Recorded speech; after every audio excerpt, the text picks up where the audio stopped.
बॉलीवुड के नवाब सैफ अली खान पर हुए जानलेवा हमले की खबर ने सबको चौंका दिया। सैफ पर चाकू से 6 बार वार किए गए और उनकी रीढ़ की हड्डी से 2.5 इंच का चाकू का टुकड़ा निकाला गया। सोचिए ये कितना खतरनाक हो सकता है। तो आज के इस वीडियो में हम बताएंगे रीढ़ की हड्डी पर लगी ऐसी गंभीर चोटों के असर और इससे जुड़ी सेहत की उन मुश्किलों के बारे में जिनका सामना करना पड़ सकता है। ऐसी चोटें बॉडी को कैसे अफेक्ट करती हैं और इससे बचने के लिए क्या क्या प्रिकॉशंस रखने चाहिए, जानते हैं एक्सपर्ट से। स्पाइन दो मुख्य रोल हैं।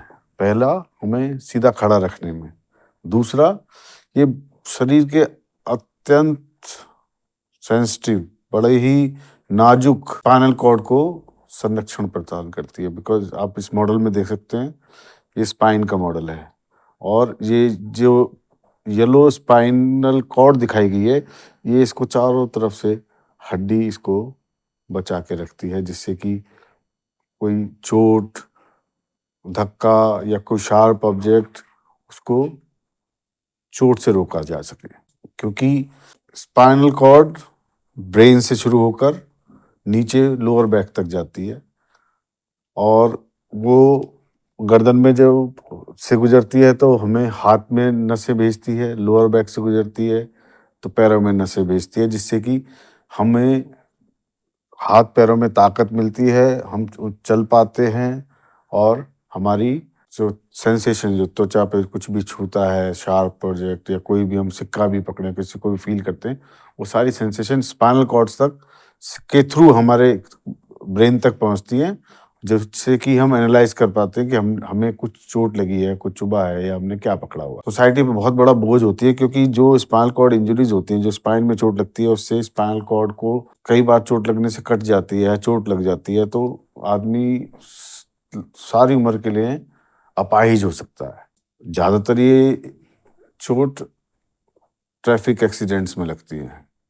कभी कभी ये चोट कोई शार्प ऑब्जेक्ट जैसे चाकू, ब्लेड, किसी अटैक में भी पहुंच सकती है, क्योंकि जब ताकत से कोई वार किया जाता है तो हो सकती है कई बार जो ब्लास्ट वगैरह होते हैं, युद्ध में गोलियां वगैरह होती है, तो गोली जाके भी स्पाइनल कॉर्ड को नुकसान पहुंचा सकती है।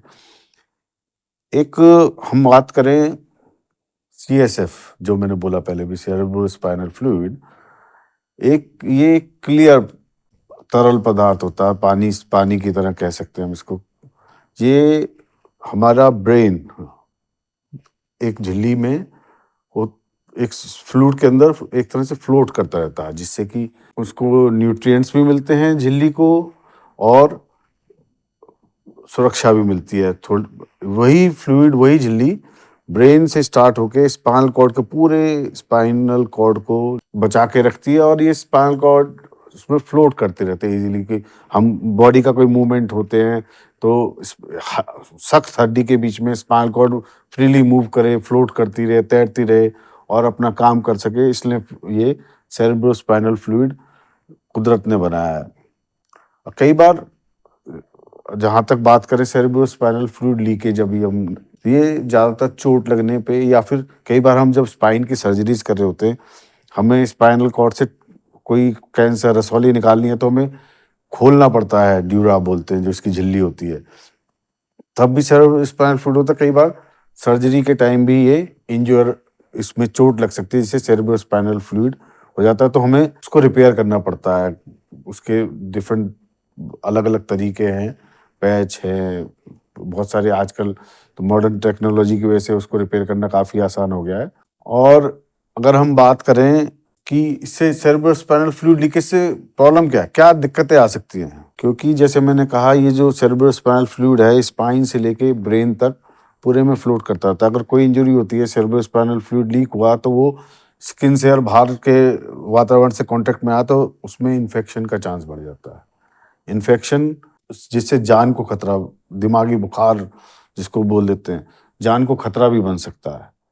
कई बार लीकेज लगातार बन जाए तो सर दर्द, उल्टियाँ, ये सब दिक्कतें भी होती है। लेकिन सबसे खतरनाक दिक्कत जो सेरेब्रोस्पाइनल फ्लूइड लीकेज की है, अगर उसमें इन्फेक्शन हुआ तो मेनिंजाइटिस कर सकती है और व्यक्ति की जान को खतरा बन सकता है। वहीं बताया ये भी जा रहा है कि रीढ़ की हड्डी पर गंभीर चोट लगने पर कम से कम सैफ अली खान को 2 से 3 महीने या उससे ज्यादा तक के लिए रेस्ट करना पड़ेगा। उसके बाद ही शायद उनकी रिकवरी हो पाएगी। कमेंट करके बताएं वीडियो कैसी लगी और हेल्थ से जुड़ी इस तरह की और वीडियोस के लिए लाइक एंड सब्सक्राइब करें thehealthsite.com।